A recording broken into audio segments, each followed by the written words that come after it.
and begin bringing our divided country back together. I know there are some who are so fed up with delay and endless arguments that they would like to leave with no deal next week. I've always been clear that we could make a success of no deal in the long term, but leaving with a deal is the best solution. So we will need a further extension of Article 50, one that is as short as possible and which ends when we pass a deal. And we need to be clear what such an extension is for, to ensure we leave in a timely and orderly way. This debate, this division, cannot drag on much longer.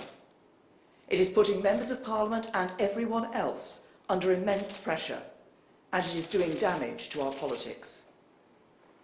Despite the best efforts of MPs, the process that the House of Commons has tried to lead has not come up with an answer. So today I am taking action to break the logjam. I'm offering to sit down with the Leader of the Opposition and to try to agree a plan that we would both stick to ensure that we leave the European Union and that we do so with a deal. Any plan would have to agree the current withdrawal agreement. It has already been negotiated with the 27 other members, and the EU has repeatedly said that it cannot and will not be reopened. What we need to focus on is our future relationship with the EU.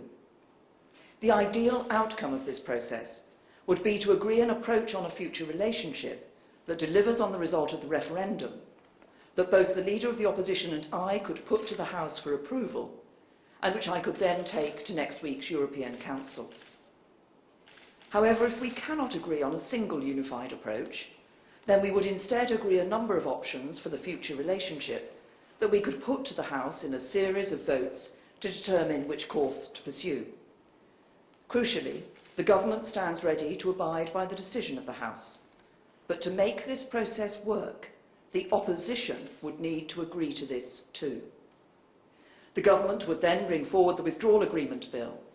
We would want to agree a timetable for this bill to ensure it is passed before the 22nd of May, so that the United Kingdom need not take part in European parliamentary elections.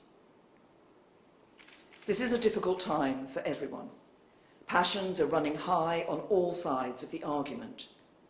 But we can and must find the compromises that will deliver what the British people voted for. This is a decisive moment in the story of these islands, and it requires national unity to deliver the national interest.